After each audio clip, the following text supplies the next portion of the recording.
if you just say Stokes to someone that played in that era, they're like, they laugh, they smile, they love him. I mean, he just has an unbelievable, infectious personality on the field. He's a leader by playing and knowing the game off the field. He would get everybody together. Even today, he's a leader in so many things he does. He wants John Carroll to win. He can make you laugh. He can make you cry. I say he could break your ribs on Saturday and make you love him on Sunday. 1986, I was kind of lost, looking for my next path in life. And I was at Kent State playing football, but I wasn't happy playing football at Kent State. I ran into Coach Kerry Volkman. Kerry Volkman was my coach at Lake Catholic High School, and he was actually in the alumni office at the time here at John Carroll University, and he's a graduate from John Carroll.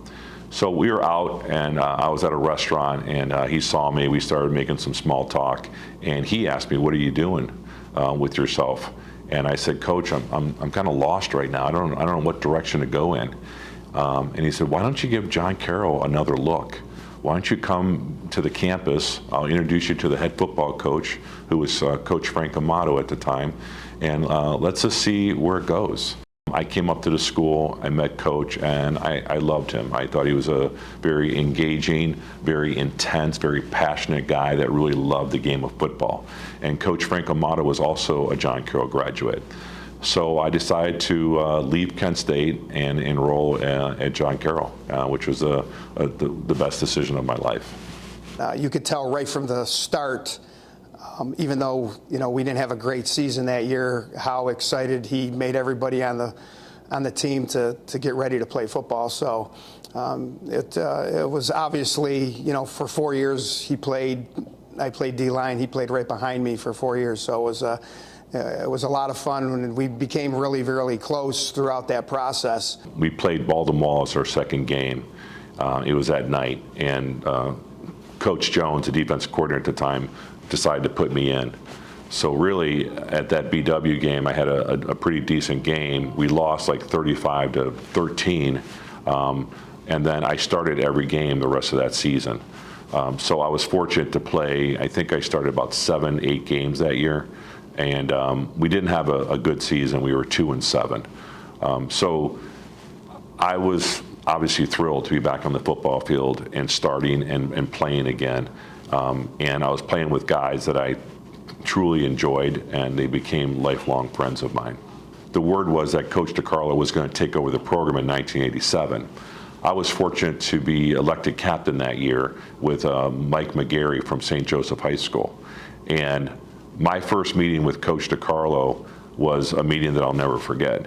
He set the tone in that meeting, and he basically said, losing is unacceptable, and going forward, we're going to have a winning program. Now, mind you, from 1973 to 1986, the John Carroll football team only had 2 winning seasons. When we first met with the new coach, we met in a meeting room, and he told us everything that we were going to do and how good we were going to be, and he said, we're going to make the playoffs. And I looked to Dave sitting next to me. I said, "There's playoffs?" I don't think we even knew that. There's playoffs in Division III football, or because that was so far from the realm of our thinking at the time. And Coach DiCarlo hired me like part-time in the summer, and I just had to break down films and get ready for the season. So they told me, "Hey, this kid Dave Rastoka is down in the weight room. He plays linebacker for you." And I was watching film of the BW game from the year before. So I went down, introduced myself, and brought him up. And we sat down in the film room. I'm going, "What happened here? What's going on?" And they had beat us pretty good that year. And I go, "This isn't going to happen." And he's like analyzing stuff himself, and that's he became a really big film watcher. But the first time I met him was in the office, and he was down there lifting weights, so it was kind of fun. We had a new coach, we had a new attitude, and we brought in some really good players. We brought in Mark Sullivan, and we also brought in Tony DiCarlo Jr. from St. Joe's. Other coaches would just shake their head. "Where'd you get this guy? Where'd he come from?" We're playing a team that beat us the year before. They had an All-American running back. They were ranked in the top 10 in Division III.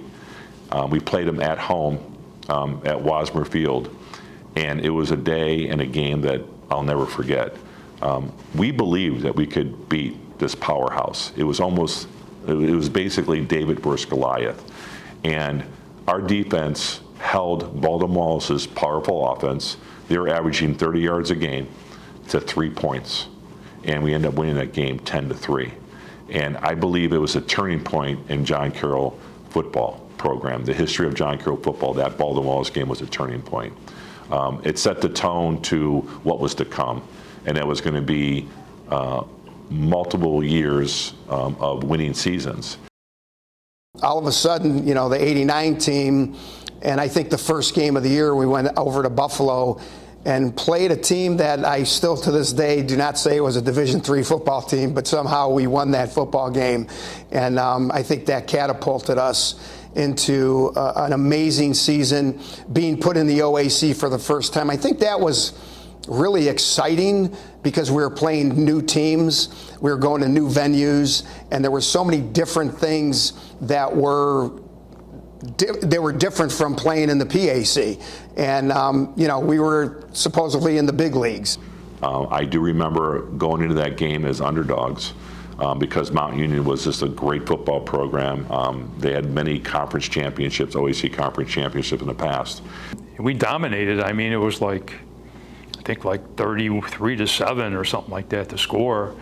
And, you know, Stokes was just all over the field, and everybody played great on defense. The captains on that team was Jim Mitchell, myself, it was Steve Prelock, and it was Joe Bain. So we were very blessed again with great leadership for the '89 team. We had a great, just so much talent on both sides of the ball, and we also had a strong will to win. But we also loved each other. We're still tight to this day, and in 2019, the '89 team was inducted to the John Carroll Athletic Hall of Fame. I used to always get on him because he always wanted the blitz, and sometimes he'd read so fast that he'd be in the backfield making a tackle. I'd come off and I'd go, "Stokes, did you blitz?" He goes, "I didn't blitz, I read it." And I'm going, "Yeah, The coaches that we had really changed our lives and made us into men, the men that we are today. So I'm forever grateful for the life lessons that the coaches from all those teams in the late '80s taught us. But I'm also so grateful for the friendships and the wonderful, amazing teammates that I had. I'm very blessed and very grateful for them. Stokes could get away with just about anything with my dad. Not many people could pull that off. He could make my dad laugh when most people couldn't. My dad had a way of, he could make you feel 10 feet tall and 2 inches tall. And Stokes was best at navigating his way through that. My dad loved Dave, and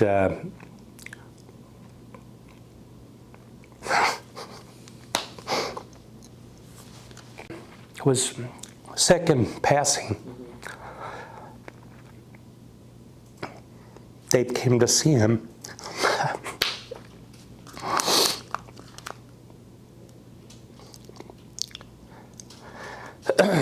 It was the first time he smiled days before his death in a long time. Coach DiCarlo was a huge influence on my life. I was fortunate to be his first captain in 1987, and then I was fortunate to be captain in 1988 and a captain in 1989. I was co-captain all those years with some great guys. But he was definitely the man that had the most influence in my life here on campus. He had such a drive about him. He had such a vision. He was also such an amazing hard worker. Talk about a guy with motivation and hard work and determination. I loved playing for him, and I never wanted to let Coach down. And the guys that played with him, they also never wanted to let Coach down. So we ran through a wall for him. We did not want to disappoint him. He was like a father figure to me. I miss him dearly. And he is definitely someone that had such an influence on my life that I am not the person I am today without Coach DiCarlo. I could say Coach Regis Scaife and Coach Kerry Volkman fall in that same category. Those two guys were so influential to me in my life. They were mentors. They were always teaching me life lessons. They worked us hard on the football field because they knew the potential we had. I love him dearly, and without Coach Volkman, I'm not at John Carroll. He's the one that reached out to me and said, why don't you give John Carroll a second look? And I'm so glad that I did. I mean, we have a lot of great players that came through here, all those NFL guys and stuff, but I mean, I can't believe anyone is more John Carroll at heart than he is. John Carroll University changed my life in the sense that,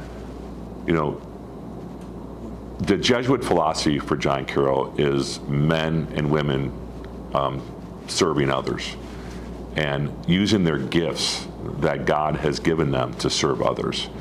And I saw that on the campus, and I saw that in the hallways, and I saw that in the coaches' offices and in my professors' offices. They never, ever turned you away. When you walked into their office, whatever they were doing, they stopped what they were doing, and they made sure that you were the priority. He's an inspiration to me by the way he conducted himself and how his attitude just never wavered. He was always positive, never negative, and if he saw me, down in the dumps or something like that, he would be like, come on, let's go. We got things to do. And that was not only just with football, but just within life itself. And he's still like that today. When you see him, he's going to be smiling. He's going to go, Dulce, what's up? And then we'll hug and shake hands and just start laughing about whatever we're talking about. I've been very blessed to fall into a career path to help people with developmental disabilities. At 16 years old, there was an ad in the newspaper. It said lifeguard needed. And at the bottom of that ad, it said MRDD. I didn't know what MRDD stood for. But at the time, it stood for mental retardation / developmental disabilities. I thought it had something to do with my life-saving certificate, lifeguard certificate. So I went and applied for the job, and I got the job, and I started being a lifeguard for people with developmental disabilities. And I fell in love with the field. I fell in love with the individuals, and again, I was very blessed. And then, John Carroll, again, it encompasses that whole mindset and that whole culture, the culture of serving others. And I totally bought into that. I was very blessed to be a part of the John Carroll culture. And when it talked about service to others and using the gifts that God gave you to serve others, I was all about that. So I definitely wanted to continue the career that I started at 16. And after John Carroll, I majored in sociology, minored in psychology, and I really focused on working with people with developmental disabilities. He was able to make a living doing something that is rewarding for just people in general. Not everybody gets a chance to do that. So I think deep down in his heart, he's just a great guy. Dave, congratulations on this. It's a great honor. Just keep being yourself, man. You're a beautiful individual, great player, great person. It's been a pleasure to know you for since 1987 when I met you. And I hope it continues our friendship. I couldn't be more proud of you. I couldn't be,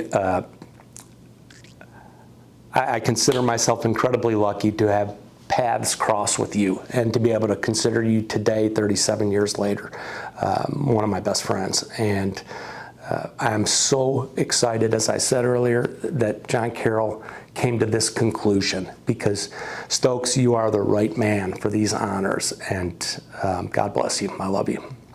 I would tell him that I love him and that he's been an integral part in my life in terms of just the way I conduct myself now, and having the honor and privilege to coach at John Carroll for as long as I have. Words can't explain. It's so hard to describe to have the John Carroll Athletic Hall of Fame be named in my honor. It's definitely a reflection and a representation of all the guys that I played with and all the coaches that I played with. We worked so hard, and we put so much time and energy into making sure that this football program was going to have a lasting legacy. And I represent all those guys. I represent all those coaches. All those losses, all those victories, all the pain that we went through workouts, through double sessions, we did it together. So I'm honored, so deeply honored for the university to choose me to rename the Hall of Fame after me. But I'm more honored to have played with such amazing teammates and had such great coaches that changed my life forever. So I'm very, very blessed and very, very, very grateful.